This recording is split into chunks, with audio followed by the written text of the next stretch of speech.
Hey, I'm John Bollinger with Premier Guitar, and I'm with Frank Gambale shortly before his gig with Corea. Frank, thanks so much for joining us today. My pleasure, John. Nice to be here.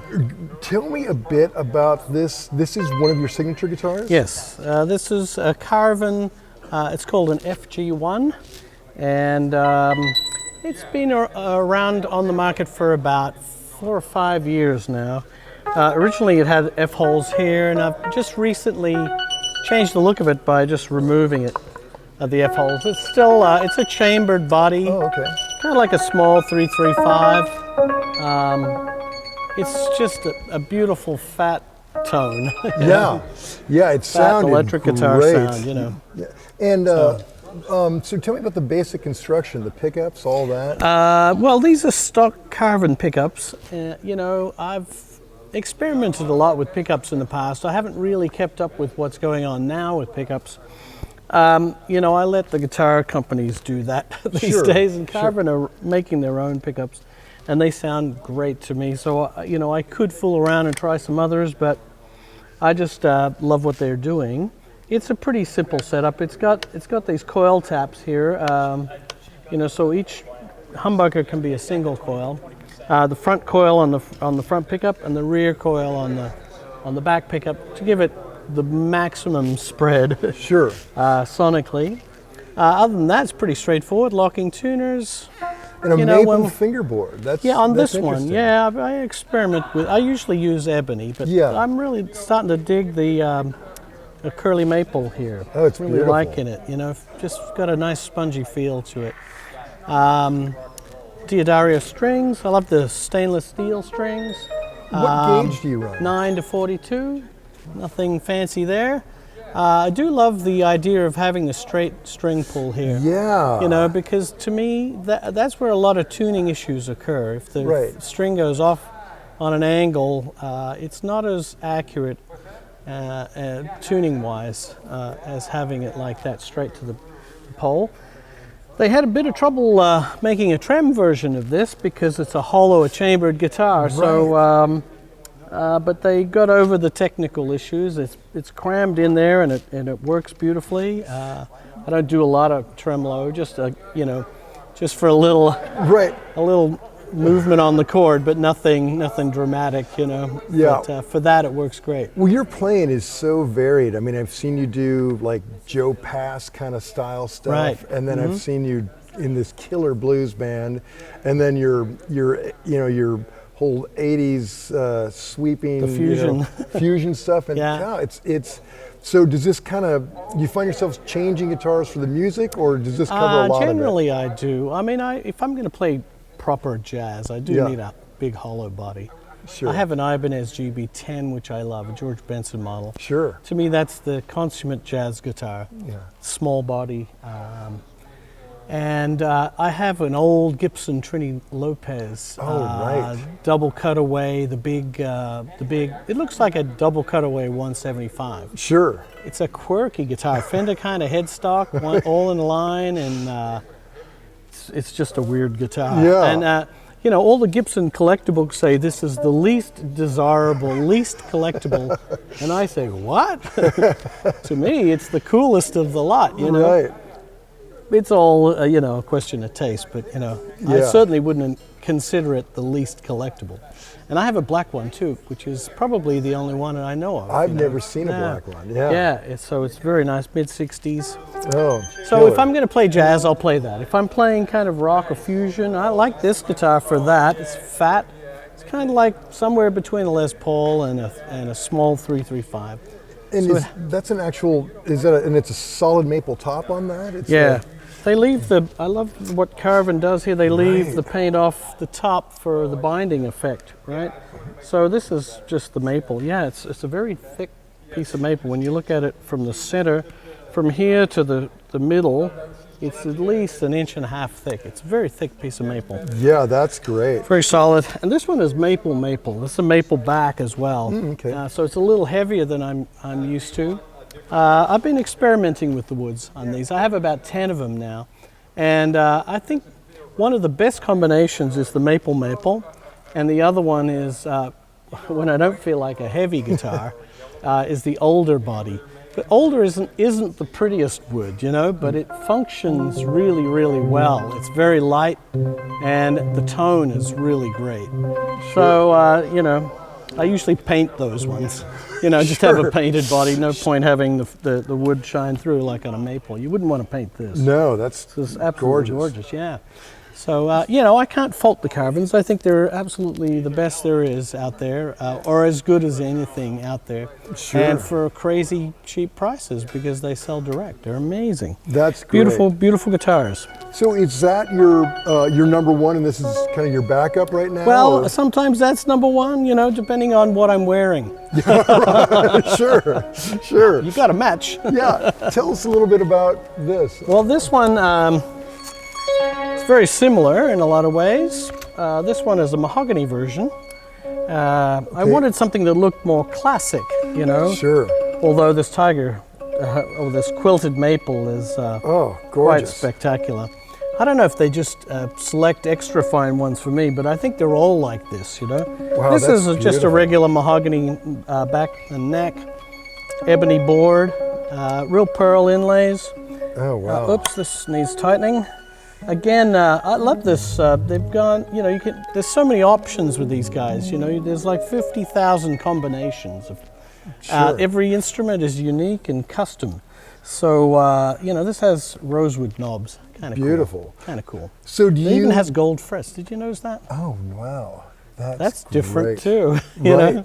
Wow. So do you kind of work with Carvin on each instrument and kind of tell them what you basically want? Yeah, I just go, you know, how about we try this or that, different woods, and yeah, they can do anything. So they've just moved to a new factory, and I haven't been to their newest factory yet, but I want to go there and see what they're up to now. They're creating some amazing solid bodies. I would like to work with them to create a solid body instrument.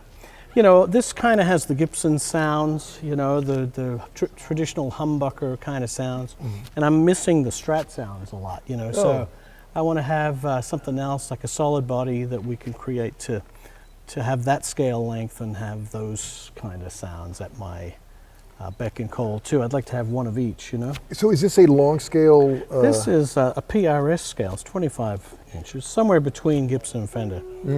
Yeah. Which is okay. I wanted it shorter, but they ended up with this. I don't know why. Yeah.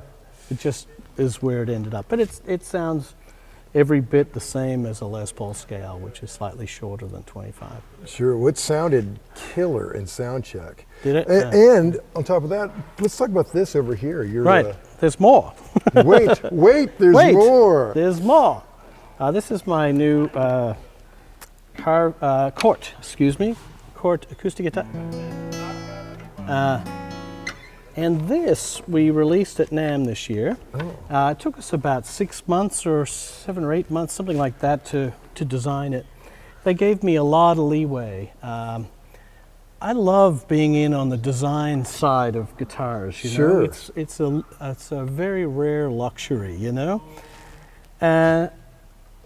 When we decided to make one, they wanted something that would represent the high end of their range, right? So I thought, well, Lux is a good name for that, Frank Gambale Lux.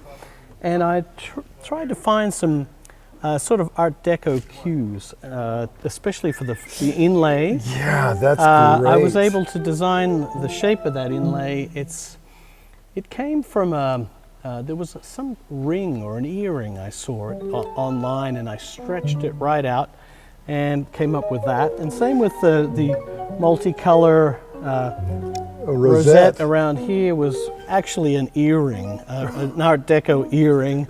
You know, so I took a lot of cues. Great. I put my FG logo on here. Great. And then we got, you know, as I was mentioning before, my daughter, I have a 7-year-old, she sticks things on my guitar. So I went, that's a nice idea. Let's put some bling on there, you know. So that's it's great. A beautiful. It's an ebony board. It's Adirondack spruce on top. Ebony bridge. There's an ebony face on the headstock. This, I had to have something Australian. This back and sides is called Australian Blackwood. Wow. And it looks a lot like Coa, doesn't it? It does. Looks like Coa, but it's not Coa. And a mahogany neck. Wow. And that binding looks like tortoise. It is tortoise shell. In fact, this is one of the prototypes. The actual model doesn't have this little white strip. It's just the tortoise shell, which is kind of cool. Yeah. And one thing that's very subtle, you know, I find with some acoustic guitars, I'm just as into the aesthetic as I am into the performance of the guitar. I'm still on the aesthetic. This little touch, like having a black bridge and a black nut, as opposed to white, which sticks out like a sore thumb and doesn't really match anything. This keeps it blended into the guitar better visually, I think. Sure. You know? And so we built it on an acoustic guitar, a classical guitar body. Because I've always believed that classical guitars, for some reason, sound louder than just about any other acoustic guitar. And so we built it it's a small body based on a classical guitar dimension.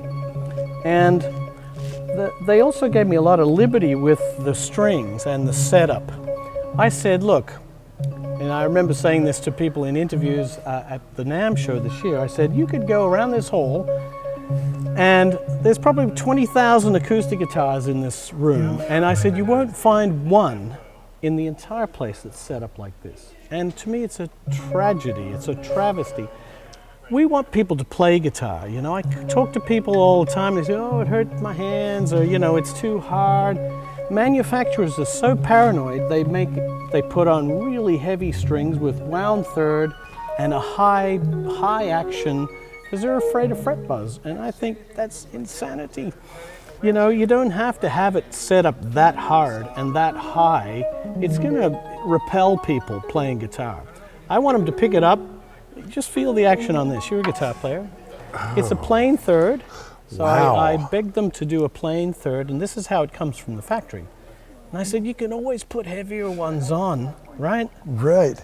Wow, so this came with this setup. That's how it's set up from the factory. Wow, it feels kind of like a 335. I mean, it feels like an electric guitar. My intention was to make an acoustic guitar for electric guitar players. Wow, and you know, when we're watching you transition, you know, from acoustic to electric, usually for players it takes a minute, and you were just like seamlessly. Well, it is seamless because the actions are similar. Wow.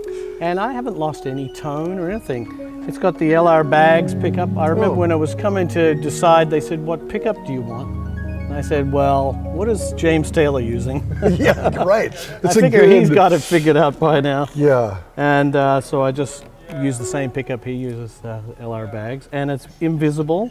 None of this, you know, control center here. So, do you have any volume control on it, or just? There's a volume and tone inside, right here. And I use a volume pedal too if I need to goose it up a little more. I like to have a little reserve all the time with the pedal. Yeah. And so this is a lovely guitar. Yeah, I love the tuners as well. They're just, well, those tuners are sadly not on the real the model. They use ones that look more like Grover. These are top of the line. I said I want the best tuners out there. There's the Goto. They're very beautiful. Yeah, they're beautiful. They are beautiful, but they're not on the original.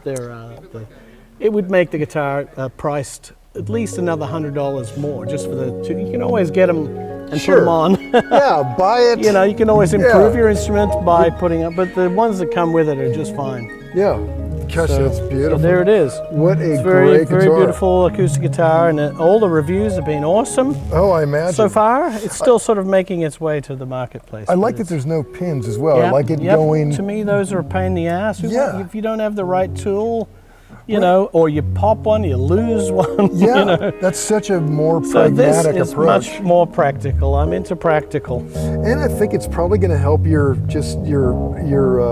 slippage and tuning. Just a straight line like that. Yeah, sure. Once it's in, it's in. You don't have to think about it. Wow, that's beautiful. Okay, very cool signature guitars. Thank you. Let's talk about your amp setup. Now you're not using any floor effects, any stomp boxes. It's all. No, I prefer them, you know, on board. It's a simpler. I'm all for simple. Sure. But I'm all for having it sound as good as it can. This is there's a company in Italy called DV Mark, and they've made a huge inroads in the bass amp market with a company that's called Mark Bass, and they're everywhere at the moment. They've got like 40% of the bass amp market. Wow. And so they're coming on strong with the guitar stuff now. They got their sights on the guitar market, which is DV Mark. It's all coming. It's Mark something. The guy who owns the company is Marco de Virgilis. Yeah. And so it's Mark, everything's Mark something. And so we designed some cabs, and this, they have a product called a Multiamp, which is like this. The face is all white. We were working on a different product for a while. It was an analog device, looked the same sort of basic box, but right before we were going to put it out, they decided, well, you know, everybody's going digital. It's easy to update the software and all this stuff. We don't really want to do an analog box. It's too bad because it sounded amazing, but we ended up with a compromise, and what they compromised was they put that amplifier we worked on, which was called the Amplitude.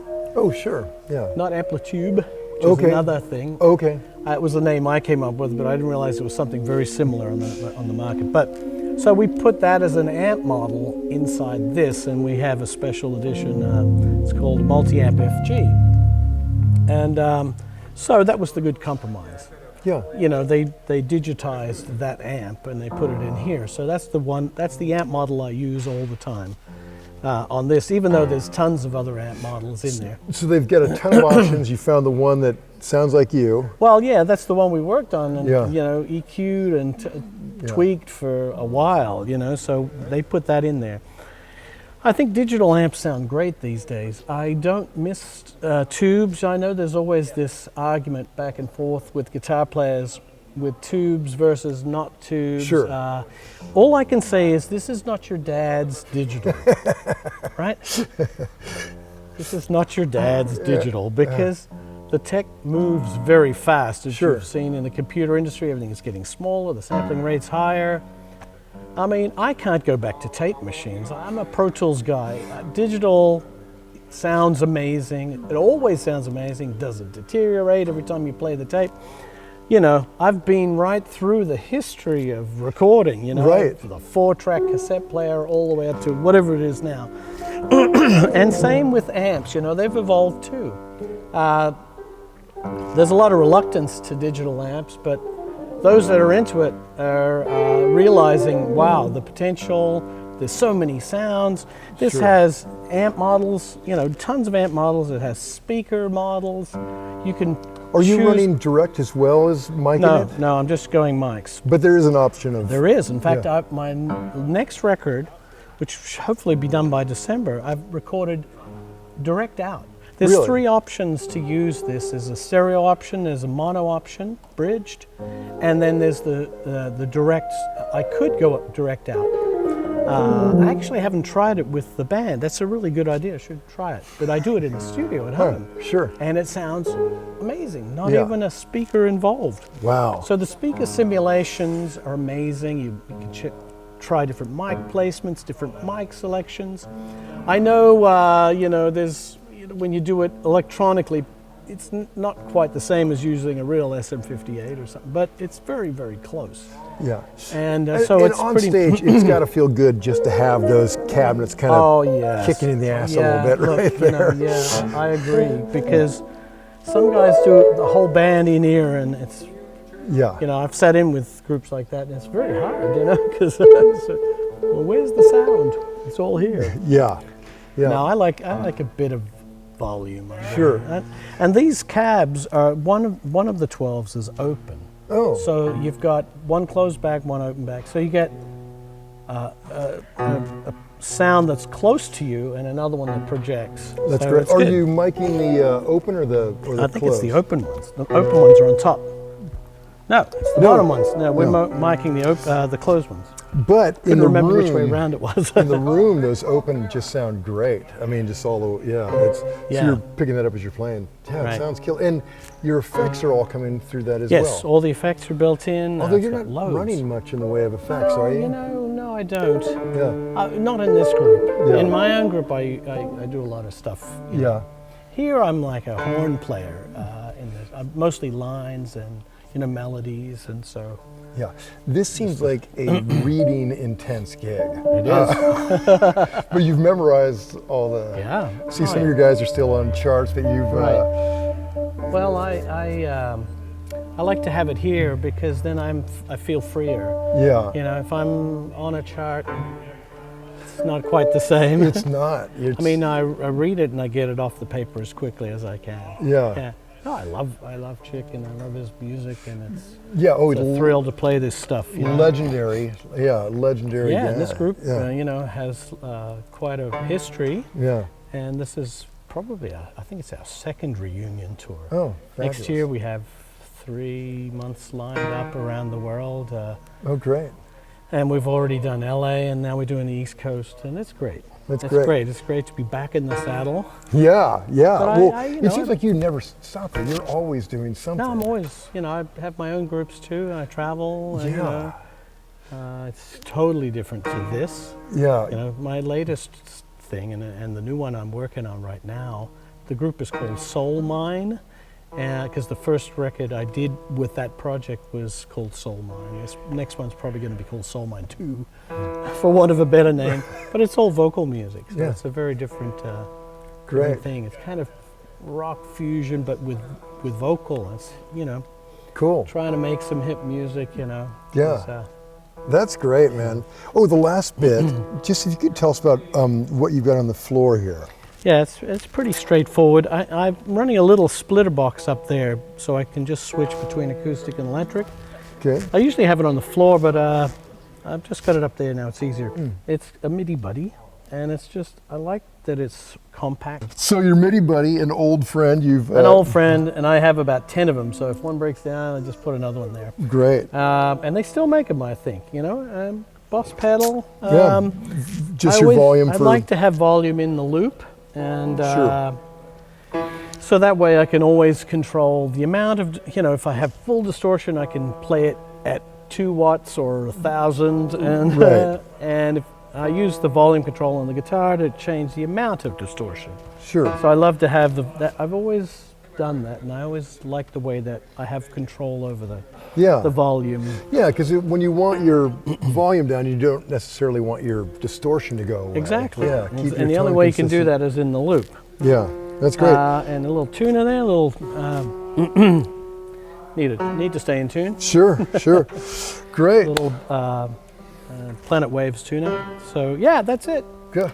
Pretty Easy enough. Yeah. Well, Frank, thanks so much for joining us. My Honored pleasure. to meet you. And Pleasure to meet you too. You coming to the show tonight? Yeah, won't miss it. Yeah. Good. Sounds good. Till next time.